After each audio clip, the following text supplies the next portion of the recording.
우리에게 주실 하나님의 말씀 고린도전서 7장 1절에서 9절 말씀입니다. 너희가 쓴 문제에 대하여 말하면 남자가 여자를 가까이 아니함이 좋으나 음행을 피하기 위하여 남자마다 자기 아내를 두고 여자마다 자기 남편을 두라. 남편은 그 아내에 대한 의무를 다하고 아내도 그 남편에게 그렇게 할지라.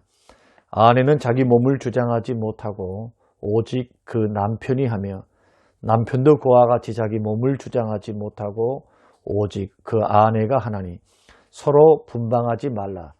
다만 기도할 틈을 얻기 위하여 합의상 얼마 동안은 하되 다시 합하라. 이는 너희가 절제 못함으로 말미암아 사단이 너희를 시험하지 못하게 하려 함이라. 그러나 내가 이 말을 함은 허락이 아니요 명령은 아니니라. 나는 모든 사람이 나와 같기를 원하노라. 그러나 각각 하나님께 받은 자기의 은사가 있으니 이 사람은 이러하고 저 사람은 저러하니라. 아멘. 고마우신 하나님 아버지, 오늘 하루의 삶을 우리가 허락하시고 또 믿음으로 살게 하시고 예배함으로 출발하게 하심을 감사합니다. 오늘 하루도 복되고 형통하게 하시고 악에 빠지지 않고 시험에 들지 않게 하시며 주의 뜻이 하늘에서 이루어진 것처럼 우리를 통해서 이 땅 위에서도 주의 뜻이 이루어지는 복된 하루의 삶 되게 하옵소서. 생명과 재산을 지키시고 보호하시고 운전대를 붙들어 주시고 직장과 가정과 사업과 생명과 우리 가족과 그리고 삶의 모든 부분까지 주님 주관하시고 책임져 주시기를 예수님 이름으로 기도합니다. 아멘. 사랑하는 성도 여러분, 지난밤에도 주 안에서 평안하셨습니까? 오늘 말씀을 통해서 이틀에 걸쳐서 독신 생활의 장단점과 결혼 생활의 성경적 원리에 대해서 우리가 함께 나누고자 합니다. 독신 생활이나 또한 행복한 결혼 생활에는 하나의 법칙이 있습니다. 이것이 성경이 가르쳐주고 있는 그런 법칙을 따라 우리가 순종함으로 나아갈 때 우리는 가정도 지키고 또 가정 안에서 행복함으로 우리 인생을 주 뜻 안에서 살아갈 줄로 압니다. 그러나 또한 홀로 독신의 은사를 받으신 분들이 있습니다. 나는 혼자 살아도 전혀 정욕이라든지 아니면 유혹을 받지 않고 나는 살 수 있다. 이런 분들은 성경이 독신을 장려하는 것은 아니지만 독신과 결혼에 대해서 하나의 은사적으로 생각한다는 차원에서 본다면 금하고 있지는 않습니다. 그러나 이 독신 생활에 장단점이 있습니다. 그것을 우리가 살펴보면서 여러분에게 적용이 좀 됐으면 좋겠고요. 또 폭넓게 말씀을 알아가면 좋겠습니다. 여기서 말하는 독신이라고 하는 것은 미혼 남녀뿐만이 아니고 이혼, 사별 등을 통해서 혼자 된 사람들을 말합니다. 그래서 7절 말씀 보면 모든 사람이 자신과 같기를 원한다 그렇게 말씀하셨죠.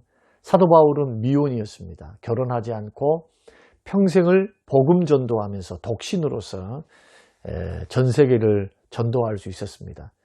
그러니까 홀로 살았으니까 전 세계를 돌아다닐 수가 있었죠. 그만큼 가정에 자유로울 수 있었다는 겁니다. 그러면서 7절에는 그러나 각각 하나님께 받은 자기의 은사가 있는데 독신의 은사를 받은 사람은 독신으로 지내고 결혼에 대한 마음이 있는 사람은 결혼을 하라. 그렇게 오늘 본문에서 말씀을 합니다. 그렇지만 또 다시 한번 강조합니다. 8절에서 미혼자들과 과부들에게 나와 같이 그대로 지내는 것이 좋다. 독신이 장점이 많다는 것을 본인이 이것은 하나님의 명령도 아니고 하나님 말씀이 아니라 내가 너에게 하는 권면이다. 그렇게 말씀을 하고 있죠. 그러면 독신 생활의 장점은 뭘까? 두 가지로 생각해 볼 수가 있습니다. 첫째는 단순합니다. 생활이. 바울처럼 전도 여행을 마음대로 다닐 수 있고 또 누구의 방해도 받지 않고 얽매이지 않고 자유로울 수 있죠. 경제 활동에도 큰 부담을 크게 지지 않고 혼자 먹고 살면 되니까. 그런 의미에서 좀 경제 생활이나 아니면 삶의 자유가 좀 있고 단순하고, 그러니까 이것이 하나의 장점일 수가 있겠죠.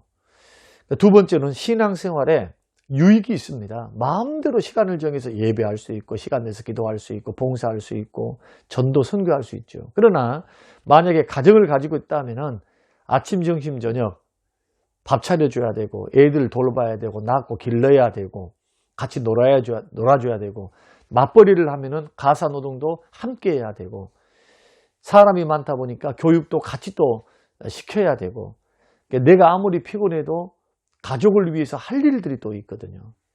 그래서 가족을 위해 보다 더 많은 시간과 에너지를 투자해야 되니까 신앙생활에 어떤 더 시간과 에너지를 더 쏟을 수는 없겠죠. 그러나 독신으로 있으면 마음대로 할 수 있으니까, 뭐 저녁에도 낮에도 또 심지어 쉬는 날에도 자기만 결정하면은 뭐 큰 문제 없이 그렇게 진행이 될 수 있으니까 신앙생활 하는데 보다 더 자유롭고 유익이 있다, 이런 장점이 있습니다. 그러나 단점이 있습니다. 그 단점이 뭐냐? 시험 들기 쉬워요. 유혹받기가 쉽습니다. 외롭고 절제하기 어렵고, 절대하지 못할 것 같으면 그래서 결혼하라고 말씀하거든요. 이성에 대한 유혹이 참 많습니다. 오늘날 독신으로 사는 사람들의 주장이 뭐냐?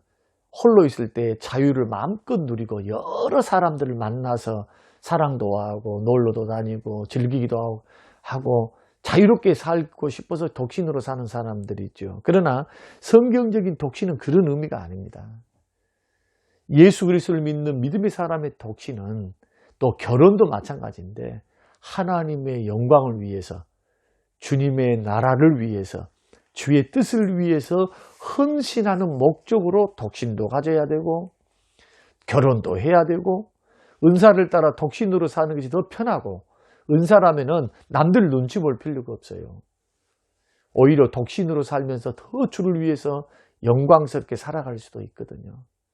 그러니까 여기에 너무 구애받지 말라는 겁니다. 그래서 독신으로 살든지 결혼생활을 하든지 목적은 보다 더 주님을 잘 섬기기 위해서 노력해야지, 독신으로 있다고 해서 방탕하게 살고 문란하게 살고 막 규모 없이 살고 방종하며 살고 생활의 질서도 없고, 이렇게 살면 건강도 해치게 되고, 그리고 결코 이것은 하나님이 생각하시고 말씀하시는 그러한 거룩한 길, 구별된 삶이 될 수가 없습니다. 오로지 자기를 위해서만 사는 삶이 되겠죠. 그래서 나에게 주어진 상황 속에서 주님을 향한 사랑과 믿음이 어느 정도인가, 이게 더 중요하니까 독신으로 살든 아니면 결혼으로 살든 열심을 품고 주를 섬기는 것이 더 중요하다. 그런데 바울 사도는 자기가 홀로 살아보니까 주님을 위해서 더 열심히 봉사하고 섬길 수 있으니까 차라리 얽매이지 말고 주를 섬기는 길을 선택하라, 그렇게 권면을 하는 겁니다. 더 많은 시간, 더 많은 에너지를 가지고 주님을 섬기고 선교하고 예배하고 기도하고 좀 불편함이 없이 살 수 있으니까 그렇게 하라는 겁니다. 그러나 반대로 홀로 지내는 그 많은 시간을 술과 친구와 쾌락과 즐거움을 따라 허비하고 살게 될 것 같으면 그럴 확률이 높지요. 통제가 안 되니까.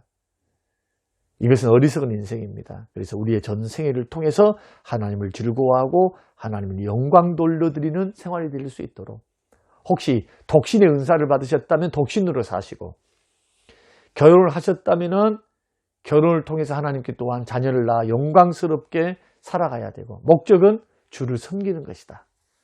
주의 말씀을 따라 순종하면서 하나님의 자녀답게 하나님을 영화롭게 하고 영광 돌려드리는 삶이다.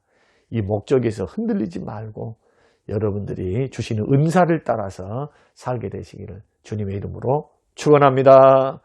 고마우신 하나님, 오늘 독신 생활에 대해서, 또 다음 주 월요일은 결혼 생활의 성경적 원리에 대해서 우리가 배워나갈 때, 주님 독신으로 산다고 절대 부끄러워하거나 혼자 산다고 이것을 하나님 남들 의식하지 않도록, 그러나 독신호 살든 결혼하고 살든 열심을 품고 주를 섬기며 방탕방종하지 않고 마음대로 질수 없이 사는 게 아니라 주의 영광을 위해 규모 있게 더 보람되게 주의 영광을 위해서 살게 하옵소서. 감사드리며 예수님 이름으로 기도합니다. 아멘.